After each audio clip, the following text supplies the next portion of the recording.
Hey Virgo, so today I am going to be doing your spread for March 2018. Remember, this is general, so it may or may not resonate with you. I don't think I said this in any other video, but if you're cross-watching or not, be sure to check your moon and rising sign if this is your sun sign. I've already gone ahead and shuffled both decks just to save some time, but I will be cutting them on camera. So let's get into this reading. Okay, so let's see what's going on with you, Virgo. Bottom of the deck, we have the Queen of Cups. Queen of Cups, you could be dealing with a water sign, or you could have water in your chart. Cancer, Pisces, or Scorpio. Queen of Cups is all about somebody who is emotionally stable to me. Someone who understands their emotions, has control of their emotions, is able to be vulnerable, express themselves, communicate effectively when it comes to their emotions. Also communicate without allowing their emotions to take over. So I'm going to be pulling 8 cards, and I will clarify as needed. Okay, y'all have the Ace of Cups. I think this came out as the first card for Gemini, I believe. And I believe they also had the Hermit, which is you all, the Virgo. So maybe you're dealing with a Gemini. We have the Wheel of Fortune. Next, we have the Sun card.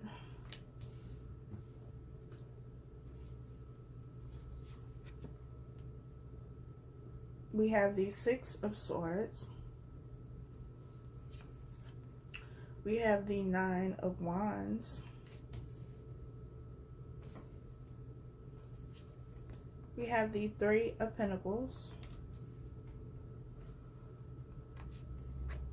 We have the Emperor.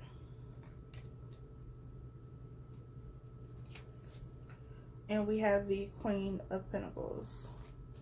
I definitely feel like some of you may be dealing with a Gemini just because there are some repeat cards that were in the Gemini spread, which I did first. But the Ace of Cups is all about emotional abundance to me, because cups are all about emotions. Water is about emotions.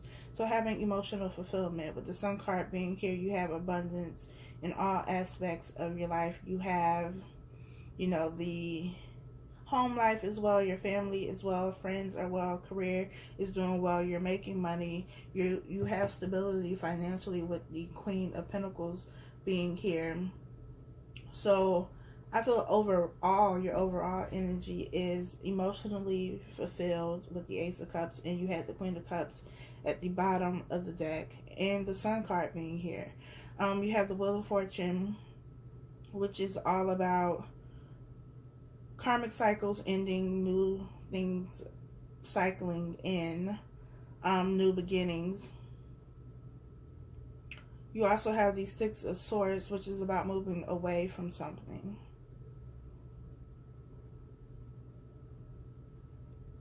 You have the Knight of Wands here, which to me is about being defensive. It's about being guarded. It's about being... It's like if somebody offers you something, whether it's, relationship-wise or not, you question it. Like, is this for real? Are they being truthful? Are they being honest? Is this something I can trust? The Three of Pentacles is about collaboration. It's about working together. It could also be about third-party energy, but in this spread, I'm not feeling third-party energy. I just feel like it's working together with someone or with people. If you have a job where perhaps you're working on like a team project, you're working together with employees or co-workers, or even other companies, other businesses, to create something, to build something. That's what I'm feeling here. If it's romantic, it could just be you and your partner, or you and someone building something together. It could even be building a business together, starting a business together. We have the Emperor here, which is about someone who is an authority figure. So in work, it could be that you have a position of authority. You could be the owner, you could be the president of something, vice president, manager, supervisor. You have some type of authority and you oversee something. You are in charge of others, in charge of a project, in charge of seeing something through. And this could also go hand in hand with the Three of Pentacles. The Queen of Pentacles to me is earth energy. It's Capricorn, Taurus, Virgo. And it's about somebody who is stable, financially stable, somebody who is just all around stable, a very grounded and practical person, somebody who gets stuff done. And with the Queen of Pentacles being here with the Emperor and the Three of Pentacles, I feel like it can even be borderline having control issues, having control over a situation. Like earth energy, Queen of Pentacles to me is, like I said, earth energy, but more specifically for me, it's about the Capricorn. And as a Capricorn myself, I know that we are the type of people who like to get things done. We like order, we like structure, and that is also the Emperor energy to me. And sometimes we like things done a certain way, and that certain way is our way. And so it could come across as being too controlling, as being too guarded, with the Nine of Wands being here. So maybe you have a project at work and you're overseeing other people, and maybe you're micromanaging the situation. Like you're hovering over them, making sure it's done right, making sure it's done in the way that you would want it to be done. And sometimes it's about, loosening those reins, giving them breathing room. Because if you're in a position of power, so to speak, a management position, you have these people on your team, and in order for them to be useful to you, to be beneficial to you, you have to put your trust in them. And I feel like if they're there, especially if this is your business, if this is your company, you wouldn't have hired them, you wouldn't have allowed them to be on your team if you didn't trust their ability to get the job done. And so it's about, kind of taking a step back and not having so much control over the situation, not needing to control every aspect of the situation, and delegating tasks to other people. Anybody who is successful in business knows how to delegate tasks. They don't try and tackle everything themselves. And I feel like with the Capricorn energy especially, but also Taurus and Virgo, it's about, we want to do it all. We want to take care of everything ourselves because, we feel that we can do it the best. But you are the Emperor energy here. You are on your throne, and you can kind of delegate tasks to other people, and know that when you delegate tasks, you don't have to stand on guard, stand right next to them to make sure it gets done. Because it will get done.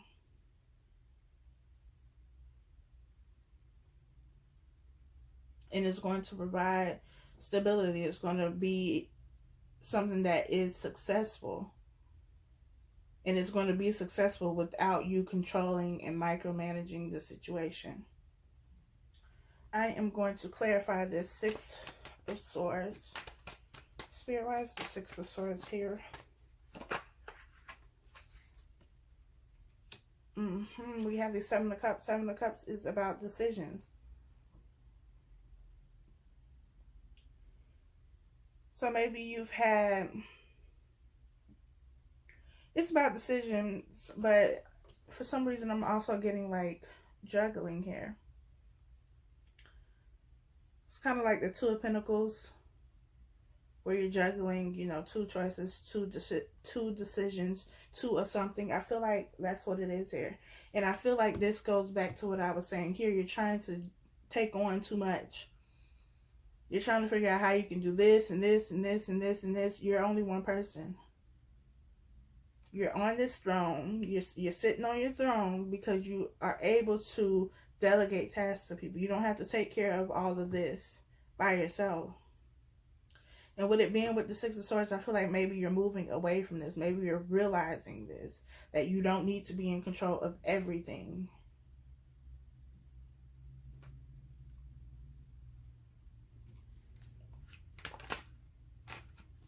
Let's see. We also have the Five of Swords coming out. Five of Swords is about conflict. It's about petty conflict to me. It's not something that's, you know, just catastrophic or anything, but it's something that's petty. And maybe there's been conflict on the job or even in your relationship because you're trying to control the situation. You want it to be done your way. You want to be the boss. You want to be the leader.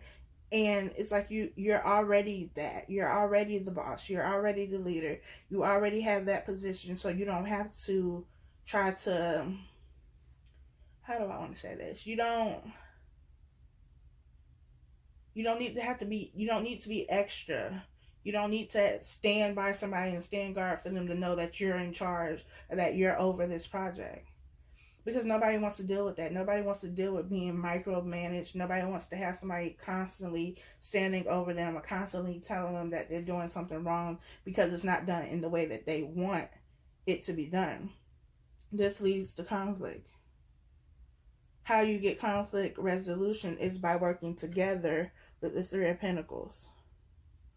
Collaborating, allowing other people to give, you know, their thoughts, their opinions, their feedback. Allowing other people to take control of the situation so you're not sitting here trying to do it all by yourself. Let other people help you.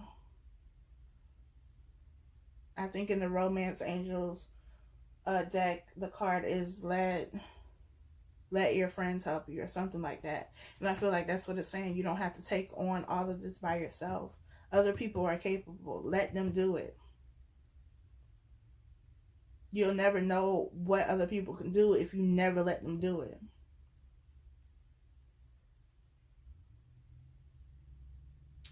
I'm going to pull the Romance Angel deck out and see what comes out for you. Let's see. What other messages do we have for Virgo for March 2018? Bottom of the deck, we have Honeymoon. It says, enjoy the bliss of holiday time together. Your next card is Worth Waiting For. It says, divine timing is at work in your love life. And we have Passion. Allow your heart and soul to sing with joy.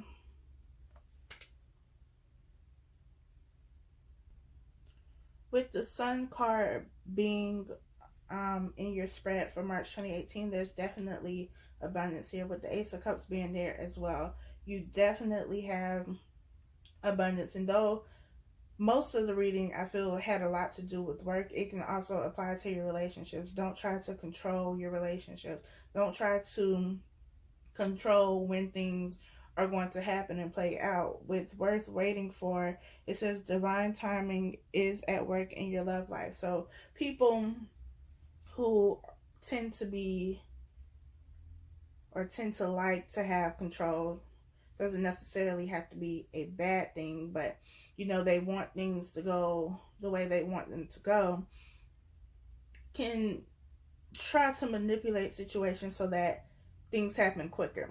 But divine timing is at work in your love life and in your life in general. So it's about letting go of control, not needing to manipulate a situation, not needing to try to control other people, not mother henning a situation, not hovering over people, not overthinking, overanalyzing about a situation, and allowing things to happen the way they are supposed to happen, because they are going to happen. You had the Ace of Cups, You had the Sun card. You had a lot of major arcana. So there are things that are working in your favor if you allow them to. This business or this job or this project or whatever it is you're working for is going to be successful, and you don't have to stress yourself out about it. You don't have to overwork yourself. Earth energy is very grounded, very, very connected to the material world. Doing the work, getting the reward for the work. Whatever that is, whether it's promotion or, that new business, a new title, a raise, whatever it is, we do the work and we want the reward. We want the recognition. We want the accolades. Like, we want all of those things, but you don't have to overexert your control. You don't need to do too much. You don't need to be too much. You don't need to be that boss, that manager that nobody likes, because you're always being so hard on everybody else. I know I'm a Capricorn. I'm also an entrepreneur. I have my own business and have had my own business for 2 years now. Before then, I worked for other people. And as a Capricorn is very heavy in my natal chart. I think there's only 3. Yeah, I think there's only like 3 other signs on my chart in my entire natal chart. So I am Capricorn through and through. I like order. I like structure. I also like to have control of situations. I'm also about my work. I get my work done, and I always like to have people who match that. And as an entrepreneur, finding work, well, not finding work, but finding employees, finding people to work for me has been hard for me. It is difficult because I like things done a certain way. I need somebody who is going to match, my work ethic. And I'm hard on myself. So because I'm hard on myself, I can also be hard on other people. And I have to understand that everybody is different. That I feel like nobody is going to work like I work, because I will work myself to the bone. I'm going to get stuff done. I want it done, and I want it done right, but I also want it done quickly. Like, that's just me. And so it's been difficult for me to delegate tasks to other people and to allow other people to help me, because for one, a lot of people, they want money, but they don't want to work. And I don't have time for that, especially not in my business, because it's my business, it's my name, it's my reputation on the line here. And as a earth sign, that's very important to us. And so being able to kind of say, okay, maybe they're not going to have the work ethic that I have. Maybe they're not going to do things the way that I do them. But as long as they do it and it's effective and it's quality work, then I have to be willing to allow myself to let this person help me. And I've gotten to a point now where I have someone who does work for me, and she's great. And her work ethic is not identical to mine, but it matches mine. She gets the work done, and she does it in a timely manner. And that's what you have to learn how to do. Even in relationships, everybody isn't going to behave the way you behave in relationships. You may show love in one way, they may show love in a different way. You may like doing certain things, one way, they may like doing something a different way. And that's also something that I had to learn dealing with people over the last 2 years that I've been single, that, just because people don't show their love in the same way that I show it, doesn't mean that they don't love me or that they don't care. They just don't show it in the same way that I show it. And so it's about understanding that you can't control everything. You can't take on everything either. And you can't take it all on and be efficient and be effective. You have to learn to relinquish control. And it's difficult because we like things the way we like them. We like structure. We like order. Like, we're used to doing things a certain way. But it's about letting go of that and allowing other people to help you, allowing collaboration and cooperation with other people. Because though your way may work for you, it doesn't necessarily mean that it's the best way. And if you allow other people to give input, to bring in their knowledge, their experience, their expertise, you may find that the way you've been doing it was causing more work for you, and now somebody else is able to bring a new idea to the table, bring a new way of doing something, whether that's in business or relationship or whatever the case may be, and now you're more effective. Now you're producing more. Now you're bringing in more abundance. But you don't get that unless you relinquish that control and allow things to happen the way that they are supposed to happen. The people you encounter are there for a reason. Allow them to be there so that you get what you need from them, so that you can give what you're supposed to give to them as well. All right, y'all, that is your reading for March 2018. I will see you all next month.